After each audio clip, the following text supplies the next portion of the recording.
Assalamualaikum Ustadz. Assalamualaikum warahmatullahi wabarakatuh. Pak Ustadz, kalau saya punya hutang riba, lalu saya mau melunasi dengan riba juga yang bunganya lebih kecil, apakah boleh?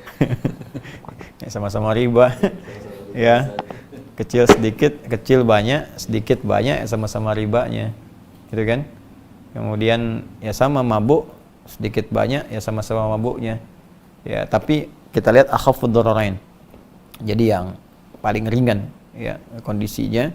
Ayat tentang riba itu ada di Al-Baqarah ayat 275 sampai turunannya terus ke bawah sampai ayat 281-nya turun. Itu sangat ketat sekali. Kalau Anda berniat serius, pasti akan lepas. Niatkan dulu yang benar. Lalu pelajari, belajar dulu. Apa yang dipelajari? Belajar fikih rizki dalam Quran. Saya sering katakan begini, kalau orang paham tentang fikih rizki, ketentuan rizki dalam Al-Quran dan hadis, hidup dia pasti akan tenang. Tidak akan diperbudak oleh harta. Contoh begini. Allah berfirman di Quran surah ke-51 ayat 22. Wa fis samai rizqukum wa ma tu'adun. Dan di langit itu rizkimu telah ditetapkan dan aku janjikan pasti akan diberikan kepadamu. Ya. Lalu Allah perintahkan di Al-Baqarah ayat 168. Ya ayyuhan nasu kulu mimma fil ardi halalan thayyibah. Hei orang-orang beriman, silahkan berpetualang di bumi. Kerjakan sesuai kemampuanmu apa saja untuk bisa cari makan. Tapi prinsipnya kerjakan yang halal, ambil yang baik. Jadi dua ayat tadi kalau dipadukan, kata Allah, rizkimu pasti aku berikan, gak akan aku kurangi. Jadi sampai meninggal itu rezeki kita sudah diatur dan gak akan tertukar. Rezeki saya dengan Pak Duni, ya, dengan Pak Irwan itu masing-masing punya bagiannya, gak akan tertukar. Kalau sudah ditetapkan punya saya, gak akan tertukar pada Anda. Ya, gak akan tertukar, pasti diberikan dan porsinya gak mungkin kurang, pas. Pas itu sesuai dengan rezeki itu yang membuat kita bisa dekat dengan Allah, bisa punya bekal ibadah. Jadi sebetulnya nggak ada istilah kaya atau miskin.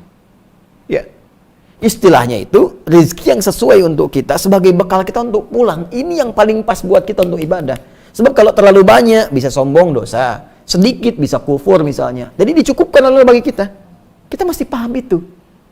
Karena itu dulu sahabat Nabi itu ditampilkan oleh Nabi untuk memilih passionnya. Ya, mau aktif di mana untuk ke surga. Jadi pola hidup itu begini. Pola hidup itu visinya akhiratnya turunkan dulu. Yang jauhnya. Itu sebetulnya visi hidup ya. Sekarang begini. Anak-anak kita kan selalu ditanya, cita-cita mau jadi apa? Ada yang mau jadi apa? Jadi arsitek, jadi pilot, ya, jadi ulama, jadi ahli Quran dan sebagainya.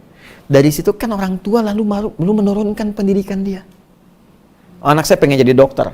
Berarti nanti sekolah SD begini, SMP begini, SMA begini, kan? Kemudian masuk fakultas kedokteran, kampusnya ini. Saya pengen beda dengan yang lain, dia dokter penghafal Quran. Sambil dia kuliah, belajar, kita titipkan ustadz mendampinginya.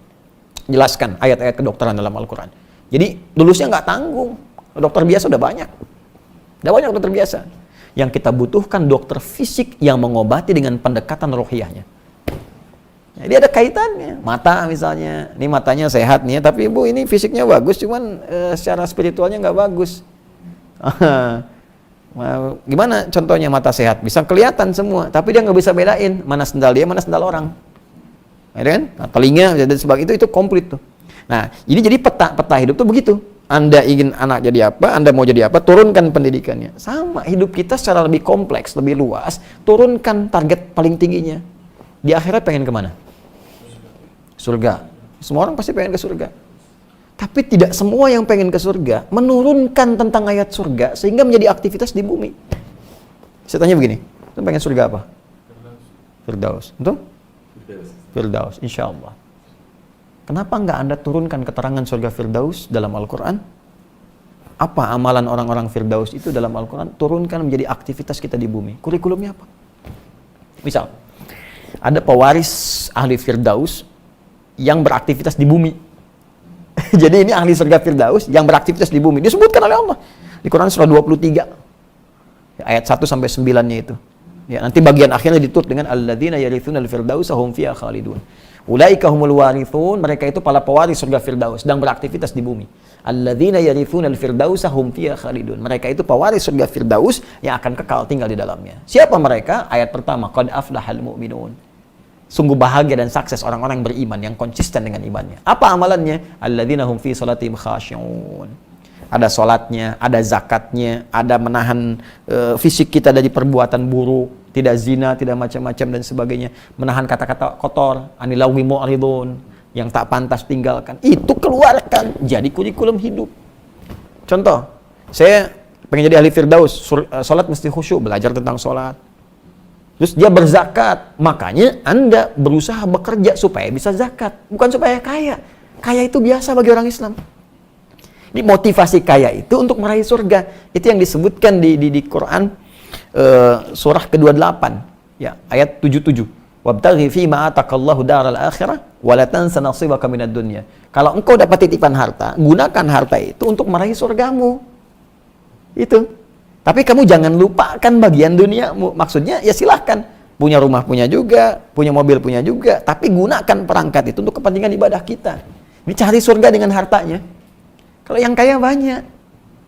Kaya itu gampang, asal mau kerja keras, pendidikan bagus, kreativitas muncul, bisa kaya. Tapi apakah kekayaan itu bermanfaat untuk akhirat kita atau tidak? Itu poinnya. Ya, silahkan. Subuhan pakai Ferrari, duhur Lamborghini. Silahkan, ada masalah. Tapi arahnya itu untuk ibadah gitu. Ini petakan. Nabi sampaikan, siapa yang mau jadi pengajar, silahkan. Siapa yang mau jadi dengan tenaga aja, silahkan. Yang penting ini surganya begini. Siapa yang mau dengan harta, silahkan. Sahabat milih. Oh, saya pengen dengan harta ya Rasulullah. Muncul Abdurrahman bin Auf, muncul Utsman bin Affan, Abu Bakar As-Siddiq. Saya pengen dengan ilmu ya Rasulullah. Muncul Ali bin Abi Thalib, Abu Hurairah. Mereka kalau mau kaya, gampang. Sepeninggal Nabi, sahabat Nabi itu pada diburu. Mau dikasih apa aja bisa jadi. Bilal, saya pakai tenaga aja Rasulullah. Lagi azan, Allahu Akbar, Allahu Akbar. Kata Nabi, aku mendengar suara terumpah Bilal di surga. Oh, kata Bilal, azan aja masuk surga, ngapain ngerjain yang lain lagi? Ya, tapi rezeki tercukupi. Jadi visi hidupnya itu sudah terpola gitu. Akhirat saya nih. Jadi kalau orang yakin bahwa rezekinya dicukupkan oleh Allah Subhanahu wa taala, gitu, dan dia tinggal berikhtiar. Jadi kalau ada bisa berikhtiar yang baik, kenapa mesti mencari yang buruk? Allah itu cuma memberikan dua kategori dalam Al-Quran. Ya, satu, kaya. Kedua, cukup. Wa annahu huwa aghna wa aqna. Dan dialah Allah yang menjadikan seorang kaya atau cukup. Cukup untuk bekal kita. Kaya, yang lebihnya itu untuk dipakai ibadah. Sedekah. Yang miskin itu yang tidak pernah merasa cukup. Karena itu dibantu dengan zakat supaya keluar dari kemiskinan. Masih nggak cukup juga, bantu dengan infak. Masih nggak cukup, bantu sedekah. Masih nggak cukup juga, memang nggak pernah merasa cukup. Jelas ya? Nah, jadi tadi inti pertanyaan tadi? Ya, jadi saran saya terkait dengan riba ini, pelajari fikih rezeki dulu. Jadi kalau Anda bisa mendapatkan dengan yang halal, ngapain cari yang riba? Ya kan? Nah, sekarang duduk dulu. Petakan dulu, belajar yang baik dulu. Setelah kita paham semua itu, bermohon kepada Allah, berdoa. Ya Allah, aku ingin meninggalkan dosa riba. Aku ingin terbebas, ya Allah. Berikan aku petunjuk. Minta. Nah, setelah itu, datang dulu misalnya. Kan ada Baznas. Teman-teman di Baznas juga bertakwalah kepada Allah Subhanahu wa taala. Itu harta-harta titipan. Kan ada yang wajib dibantu. Baznas itu kan Badan Amil Zakat Nasional. Ya, zakat itu ada uang zakat. Kepada siapa diberikan? 8 golongan. Siapa 8 golongan itu? Fakir, miskin, At-Taubah ayat 60. Ya, innama shadaqatul lil fuqara wal masakin wal mu'allafati qulubuhum mu'allaf kemudian wa fir riqab, ya innama shadaqatul lil fuqara, fakir, wal masakin, orang miskin, wal mu'allafati qulubuhum wal mu'amilina 'alaiha. Ya, amilina 'alaiha, dan amil, orang yang fokus merawat zakat sehingga tidak mengerjakan yang lain.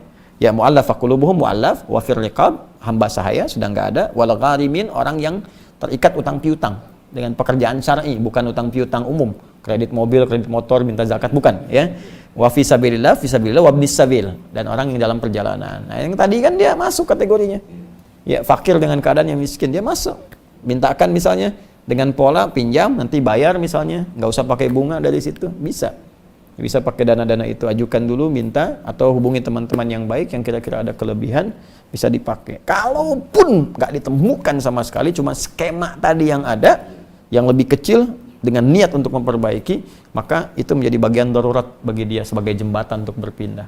Sah hukumnya bagi dia, nanti dari situ dia coba ambil lagi yang tanpa riba itu untuk bisa melunasi itu. Tapi kalau saya sih, kenapa nggak datang ke bank syariah aja misalnya?